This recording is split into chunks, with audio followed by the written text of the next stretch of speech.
Assalamualaikum warahmatullahi wabarakatuh. Perkenalkan, saya Muhammad Tito, pasca sarjana Universitas Bung Hatta, Sumatera Barat. Eh, ingin menyampaikan pemaparan sejarah dan hukum mata kuliah sejarah hukum oleh dosen Ibu Dr. Sanijar Febriarti SHMH. Saya akan menerangkan secara garis besar. Yang pertama, definisi sejarah. Sejarah kesatuan makna sejumlah perubahan dan kejadian atau peristiwa masa lampau yang berhubungan dengan manusia, benda, dan sebagaimana keseluruhan merupakan peristiwa nyata dalam kehidupan manusia. Cerita tentang perubahan kejadian atau peristiwa masa lampau, ilmu yang bertugas menyelidiki perubahan peristiwa nyata di sekitar kehidupan manusia. Lanjut. Hubungan sejarah dan hukum. Kebebasan asasi batasannya. Manusia sebagai individu mempunyai kebebasan asasi berfungsi sosial sehingga dalam pelaksanaan harus disesuaikan dengan kepentingan orang lain dan yang mempunyai kebebasan asasi. Contoh kebebasan asasi. Walaupun manusia memiliki kebebasan asasi, namun sebagai makhluk sosial, zon politikon, manusia tidak berbuat sekehendaknya karena terikat pula oleh kepentingan kebebasan asasi orang lain. Norma dan batasan. Guna menghindari konflik dalam masyarakat di mana dalam menjalankan kebebasan asasi seseorang tidak boleh melanggar kebebasan asasi orang lain, maka masyarakat menciptakan norma-norma.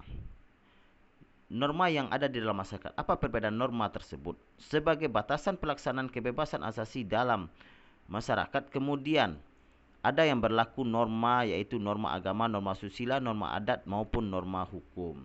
Alasan norma hukum masih diperlukan. Antara lain, tidak semua orang mengetahui, memahami, menyikapi, dan melaksanakan aturan-aturan yang ada yang berkembang dalam norma tersebut. Masing-masing banyak kepentingan manusia yang tidak diatur oleh norma-norma yang ada. Misalnya aturan lalu lintas. Tujuan diciptakan norma hukum untuk menjamin kelancaran kehidupan manusia, pergaulan masyarakat dengan tujuan mewujudkan ketertiban di dalam masyarakat yang bersangkutan. Sacipto Raharjo menyatakan bahwa masyarakat tertib merupakan dua hal yang berhubungan sangat erat, bahkan bisa juga dikatakan sebagai dua sisi mata uang yang susah untuk yang mengatakan adanya masyarakat tanpa ada suatu ketertiban. Mau bagaimanapun kualitas kehidupan dalam masyarakat, sedikit banyaknya berjalan dengan tertib dan teratur didukung oleh adanya suatu tatanan, karena tatanan ini adalah kehidupan menjadi tertib. Sejarah hukum. Sejarah hukum komposisinya jurisprudensi, ilmu hukum, in between, social legal studies. Sejarah hukum menafsirkan, memahami, mengerti. Kekhasan sejarah sebagai ilmu, Dilthey memasukkan sejarah dalam rumpun ilmu kemanusiaan serumpun dengan ilmu ekonomi, sosiologi, antropologi, sosial, psikologi, perbandingan, agama, ilmu hukum, dan ilmu politik, filologi, dan kritik dan sastra. Hal tersebut didasarkan perkembangan ilmu dalam naturalistik atau ilmu alam dan ilmu kemanusiaan.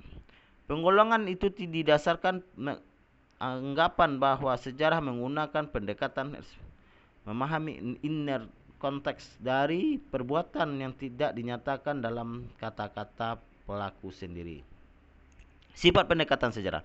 Pendekatan sejarah bersifat diakronis, meneliti gejala-gejala yang memajang dalam waktu tetapi di dalam ruangan terbatas, sedangkan ilmu-ilmu sosial bersifat sinkronis, meneliti dan gejala-gejala yang melebar ruang menetapkan dalam waktu yang terbatas. Sejarah hukum mementingkan proses, sementara ilmu hukum sosial menekankan pada struktur.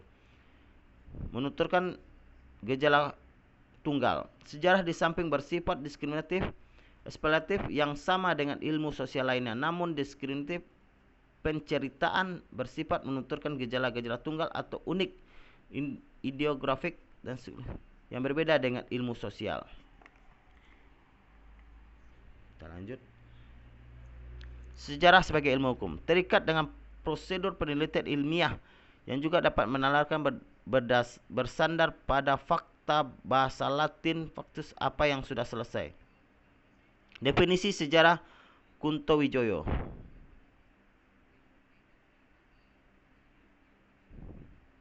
Hubungan sebagai objek kajian sejarah hukum Lin van Alphenron. Hukum sebagai objek kajian sejarah. Sebagai gejala sosial, hukum tidak berdiri sendiri, artinya tumbuh berubah dan lenyapnya lembaga-lembaga hukum ditentukan oleh lembaga faktor dalam masyarakat atau faktor ekonomi dan ekonomi. Pengertian sejarah hukum Wikipedia Free Encyclopedia. Pengertian sejarah hukum.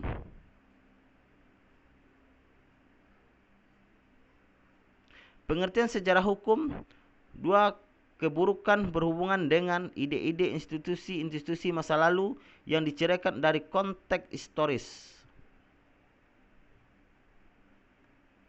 Pengertian sejarah hukum Lord van Alphenron.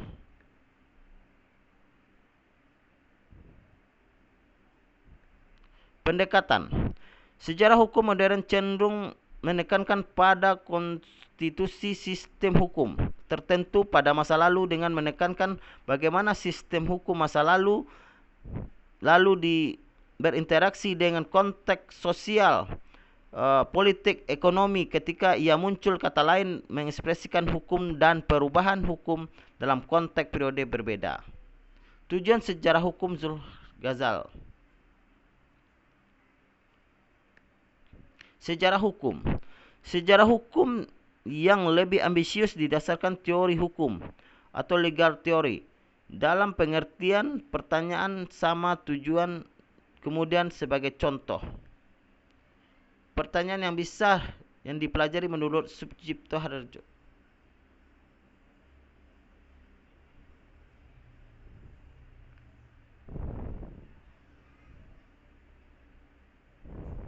Hubungan sejarah hukum dan perbandingan hukum. Perbandingan hukum dapat mempengaruhi praktik studi sejarah hukum setidaknya dalam 3 cara. 1.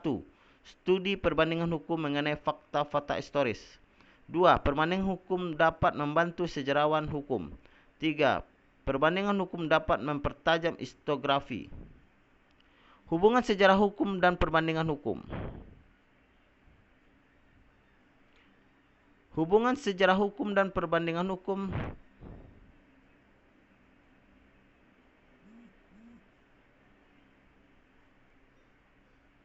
Hubungan sejarah hukum dengan antropologi hukum. Penelitian sejarah hukum bertemu dengan antropologi hukum ketika mendasar pada prinsip-prinsip evolusi hukum sebagai bangsa di dunia. Catatan, menurut Donovan, penelitian antropologi hukum terakhir pada legal antropologi. Historiografi metode. Metode sinkronis atau sistematis. Metode kronologis atau historis. Evolusi revolusi hukum. Evolusi revolusi hukum Bob Yates Emory 1994.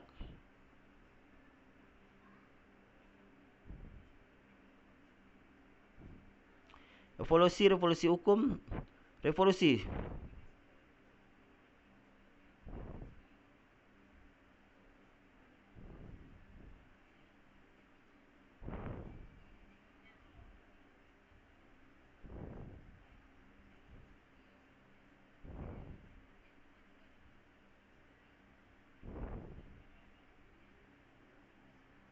fakta sejarah.